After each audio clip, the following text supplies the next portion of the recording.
On vous demande ici de trouver l'acide et l'hydroxyde convenable pour obtenir du phosphate de potassium. Et puis on vous parle d'équation globale ionique et ionique réduite, donc vous avez affaire à une réaction ionique. Pour créer un sel à partir d'un acide et d'un hydroxyde, il s'agit donc d'une réaction de neutralisation.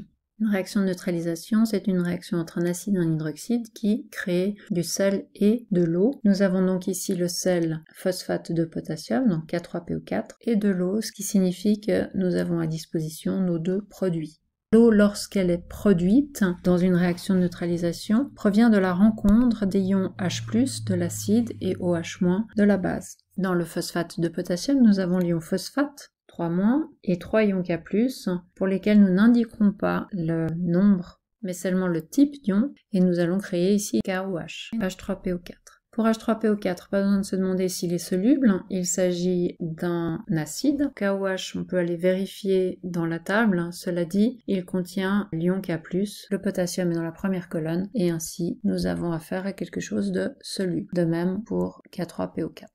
Dans le cas de l'eau, nous avons un liquide. Reste à équilibrer cette équation. Nous voyons que si nous prenons une molécule de phosphate de potassium, eh bien, il nous faut 3 potassium pour pouvoir la former. De même, si j'ai une molécule de phosphate de potassium, eh bien, il faut pour la former une molécule d'acide phosphorique. Et on voit ici que nous avons 3 H+, et 3 OH-, ce qui va former 3 H2O. On a donc déterminé l'acide et l'hydroxyde qui seront nécessaires pour faire cette réaction. On nous demande encore l'équation ionique. Donc on va dissocier tout ce qui est soluble et ionique. Donc ici, notre acide, notre hydroxyde, mais également notre sel. La molécule d'eau étant une molécule, il s'agit d'un composé covalent. On ne va pas pouvoir la dissocier.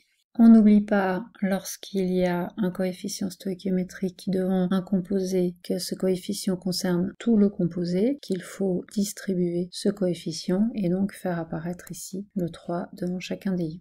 Maintenant, nous allons regarder pour donner l'équation ionique réduite, c'est-à-dire enlever les ions spectateurs.